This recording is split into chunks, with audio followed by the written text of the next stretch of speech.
Assalamualaikum warahmatullahi wabarakatuh. Saya atas nama Erlia dengan NIM 21020850017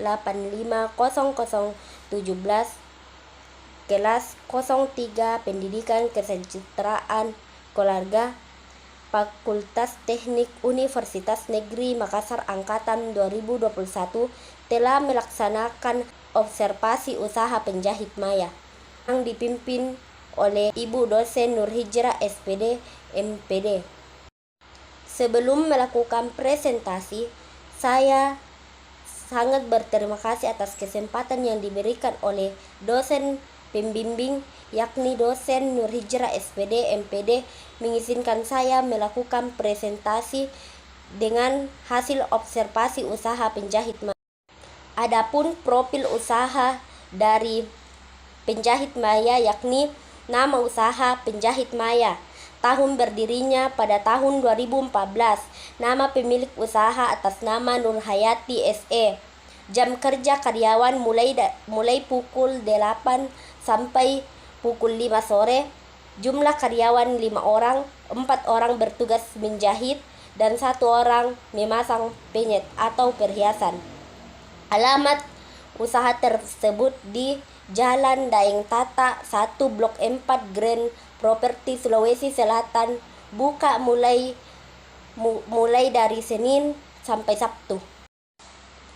Adapun sejarah berdirinya usaha penjahit maya, yakni awal berdirinya usaha penjahit maya, Ibu Nuriyati SE sebagai pemilik usaha penjahit maya alumni dari SMK Busana.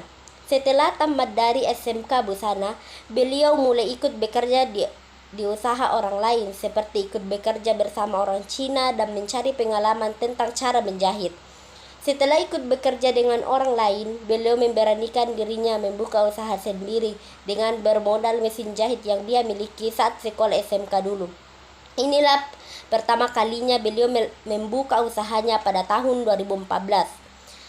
Saat mulai membuka usahanya, beliau bingung akan memberi nama usahanya apa. Namun setelah dia pikirkan terus-menerus sehingga muncul ide, yaitu dengan nama penjahit maya. Namun penjahit maya diambil dari nama usaha mertuanya beliau, yakni Maya Barbershop, karena barbershop terkenal di kalangan masyarakat, sehingga beliau mulai menemui usahanya itu dari kata maya sehingga menjadi penjahit maya. Saat usahanya mulai dirintis, beliau mulai kewalahan bekerja sendiri karena banyaknya permintaan jasa penjahit, sehingga beliau mulai memperkerjakan karyawannya, yaitu keluarganya sendiri pada tahun 2014 untuk membantu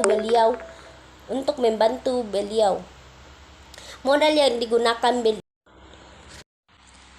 saat usahanya mulai dirintis, beliau mulai kewalahan bekerja sendiri karena banyaknya permintaan jasa penjahit, sehingga beliau mulai memperkerjakan karyawannya, yaitu keluarganya sendiri pada tahun 2014 untuk membantu beliau.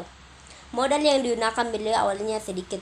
Cara pengaturan keuangan beliau adalah beliau tidak membeli alat dan barang jahitan seperti mesin, kain, benang dan lain-lain dengan cara membeli yang sekali banyak karena dapat membutuhkan modal yang besar.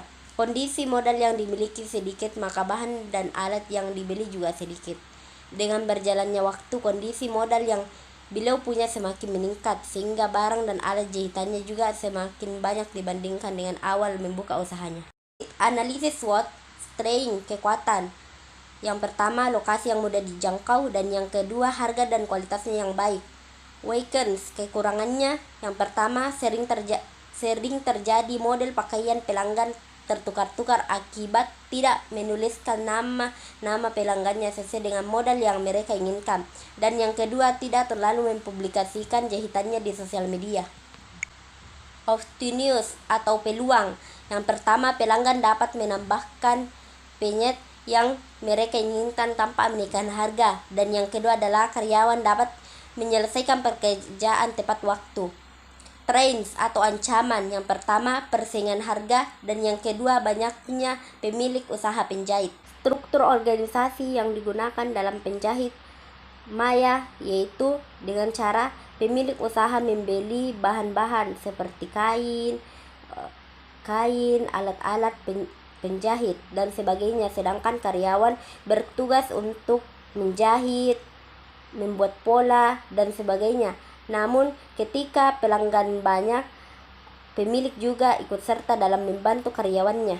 Sistem pengkajian yang digunakan adalah yang pertama, bekerja di bawah tekanan. Jika orderan banyak, maka dilakukan secara lembur agar pekerjaan selesai tepat waktu. Dan yang kedua, gaji dihitung dengan pekerjaan. Jika karyawannya rajin, maka gaji yang diterima semakin tinggi.